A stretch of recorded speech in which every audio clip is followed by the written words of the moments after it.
हाँ जी, तो हम बुद्धि का कर रहे थे। तो बुद्धि में जो है कोई भी पहला काम विनय ने किया है, ठीक है। लेकिन मानसिक परीक्षण शब्द जो है वो कैटल ने दिया है 1890 में।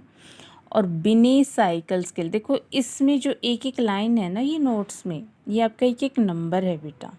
तो इनको अच्छे से पढ़ना, अच्छे से लर्न करना, एक भी चीज़ इसमें मत छोड़ना, तब जाके आपका जो है किसी भी एग्ज़ाम का कोई भी बुद्धि का क्वेश्चन गलत नहीं होगा, ये मेरी गारंटी है।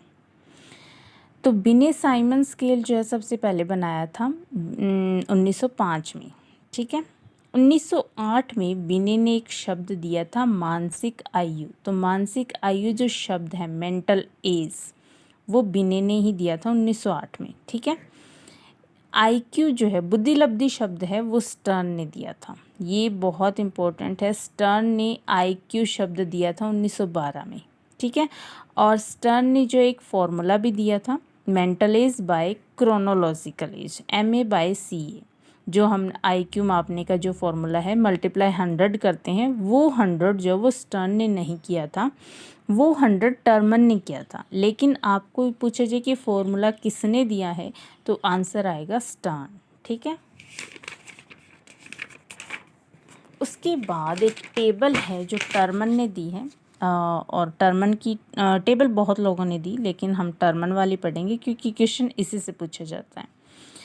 तो यहाँ जो है वो देखो, चाहे ऊपर से इसको याद कर लो चाहे नीचे से, लेकिन हम ऊपर से नीचे से करेंगे तो अच्छे से याद हो जाएगा। देखो पहले तो 25 और 25 से कम की बात की है, ठीक है। फिर 25 से 50, 50 से 70, 70 से 90, 90 से 110। यहाँ तो 20-20 का गैप था, सही था।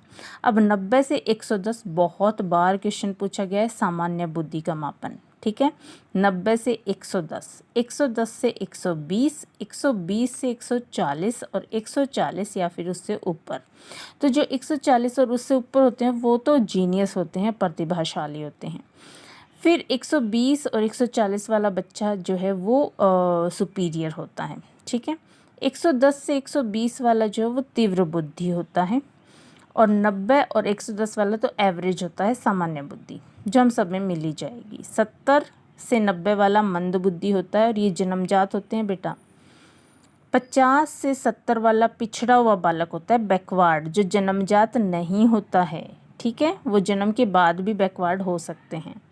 25 से 50 वाला मूर्ख होता है, और 25 से कम वाला तो बिल्कुल ही जड़ बुद्धि होता है, उसको उसकी सोचने समझने की कोई शक्ति ही नहीं होती है।